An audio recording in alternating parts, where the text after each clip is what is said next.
Queen Elizabeth II will likely be less visible this year than she has been during previous Jubilees, according to a royal commentator. The Queen is preparing to enter history as next month she will become the next British monarch to have ever reigned for 70 years. The country and the royal family will mark this historic milestone with engagements and events held throughout 2022. Celebrations will culminate during a long bank holiday weekend, lasting between June 2nd and 5th. During these days have been scheduled a special Trooping the Colour Parade, a service of Thanksgiving at St. Paul's Cathedral and a concert at Buckingham Palace among other special appointments.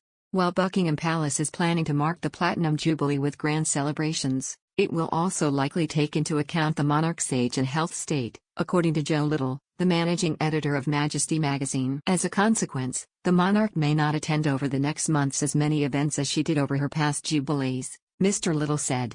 He told The Guardian, "I think during this forthcoming Jubilee she will be less visible than she has been for all the previous Jubilees because clearly account will be taken of her age and her health at the time things are happening."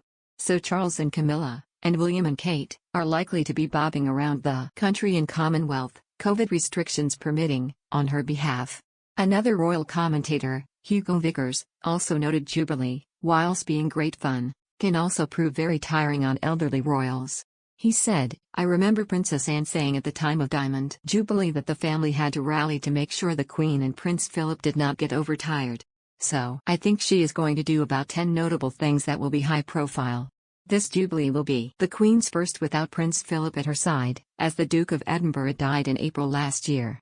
However, the monarch had already attended some of the celebrations in 2012 hosted to mark her 60th year amid Prince Philip's absence as the Duke had been taken to hospital with a bladder infection in early June that year. The Queen, who is turning 96 in April, sparked health concerns in late 2021. On October 20th, she cancelled a planned trip to Northern Ireland, with Buckingham Palace saying her medical team had advised her to rest for a few days.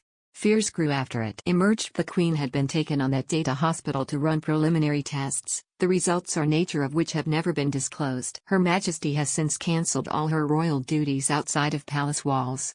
In November, she also missed the National Service of Remembrance after suffering from a back injury. However, she has continued to carry out her duties as head of state, including dealing with the government's red boxes. Moreover, over the past 2 months, she has carried out a huge number of in-person and virtual audiences with diplomats, foreign dignitaries and honorees.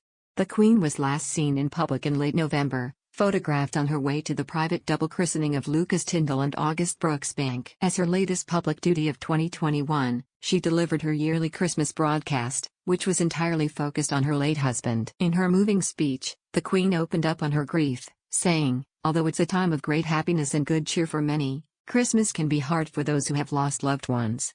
This year, especially, I understand why.